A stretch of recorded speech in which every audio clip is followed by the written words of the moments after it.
তো বইটা পড়ছিলাম এবং আমার মনে হলো যে বাংলাদেশের প্রত্যেকটা মানুষের এই বইটা পড়া উচিত। আমি জানি না একটা মানুষ পায়ে হেঁটে নিজের স্বপ্ন পূরণ করার পাশাপাশি এত সুন্দর করে কিভাবে লিখলো। আজকে আমরা যে বইটা নিয়ে কথা বলবো সেটা হচ্ছে পায়ে পায়ে 64 জেলায়। ভিডিওর শেষে আপনাদের জন্য একটা সারপ্রাইজ আছে। পায়ে পায়ে 64 জেলা হাঁটা কোনো ছোট ব্যাপার না। প্রথম থেকে আমি ভাবছিলাম যে আচ্ছা বইটা পড়ার সময় চোখে দেখতে পারবো তো, যে না সে আমাদেরকে পঞ্চগড় দেখাতে পারছে, রাজশাহী চোখে দেখতে পাচ্ছি, কুষ্টিয়া চোখে দেখতে পাচ্ছি। সেই জায়গাটা খুব সুন্দরভাবে ফুটে উঠেছে। যে সবার প্রথমে কমেন্ট করে জানাতে পারবেন আমি তাকে বাবর আলী লেখা আরেকটা বই গিফট হিসেবে পাঠাবো। হ্যালো এভরিওয়ান, আসসালামু আলাইকুম, আদাব, নমস্কার, welcome to books and more. আমি অথৈ দাস তিন্নি। খুব সুন্দর একটা বই পড়ছিলাম, মনে হলো যে আপনাদের সাথে শেয়ার করা উচিত এবং এই বইটা সবার পড়া উচিত।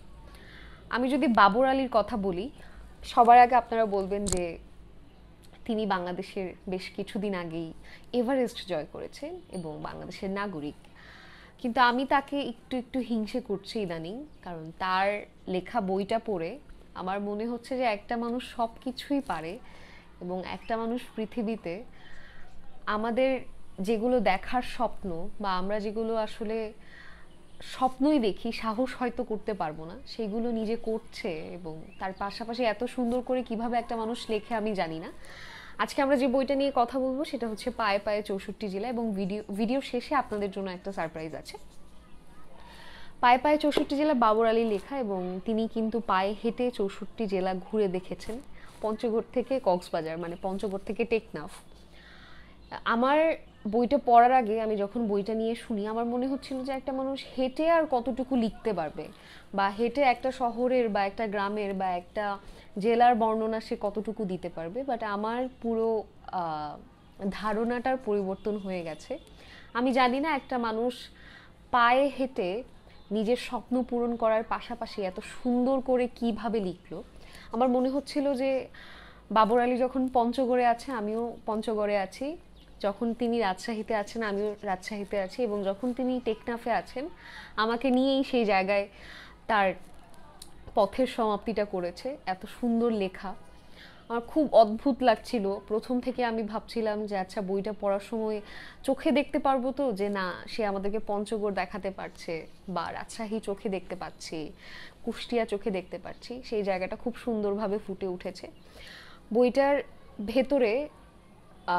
বাবর আলী যত জায়গায় গিয়েছে সেখানে নানান ধরনের ঘটনা সব কিছু এত সুন্দরভাবে বর্ণনা করেছে, আমার পড়তে খুব ভালো লাগছিল এবং সেই মানুষটাকে আমার মন থেকে খুব শ্রদ্ধা এবং ভালোবাসা, কারণ সে প্রকৃতির সাথে বেঁচে থাকতে চেষ্টা করে এবং প্লাস্টিক ব্যবহার কমানোর ক্ষেত্রেও কিন্তু তার একটা বড় ভূমিকা আছে। একটা জায়গায় পড়ে দেখবেন যে তার সেই মানুষটা থেকেই ইন্সপায়ারেশন নিয়ে বা ইন্সপায়ার্ড হয়ে আরেকজন প্লাস্টিক ব্যবহার কমিয়ে দিয়েছে। সেই জায়গাটা আমার খুব বেশি প্রিয়। এরকম বইয়ের মধ্যে অনেকগুলো জায়গা আছে আমার খুব বেশি প্রিয়। তো বইটা পড়ছিলাম এবং আমার মনে হলো যে বাংলাদেশের প্রত্যেকটা মানুষের এই বইটা পড়া উচিত।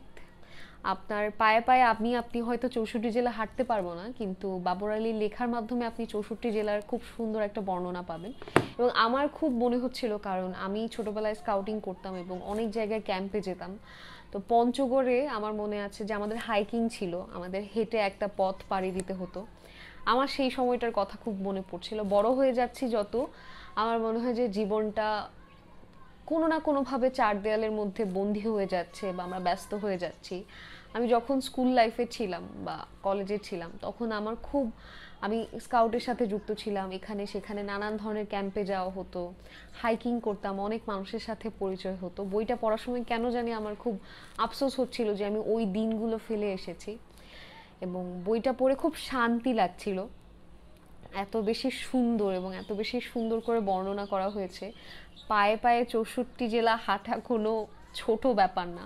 মনে হতে পারে এটা তো কোনো ব্যাপারই না, বাট 64 জেলা হেঁটে দেখা।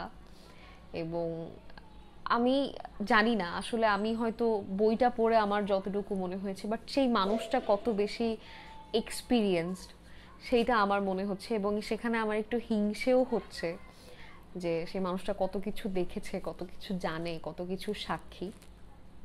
তো যাই হোক, যেটা একদম ভিডিও শেষে লিটল একটা সারপ্রাইজ ছিল, সেটা হচ্ছে যে একটা প্রশ্ন, পায়ে পায়ে জেলা 64 জেলা ঘুরতে বাবর আলীর কত টাকা লেগেছে, এটা যে সবার প্রথমে কমেন্ট করে জানাতে পারবেন আমি তাকে বাবর আলী লেখা আরেকটা বই গিফট হিসেবে পাঠাবো। তো আজকে এই পর্যন্তই, ধন্যবাদ সবাইকে।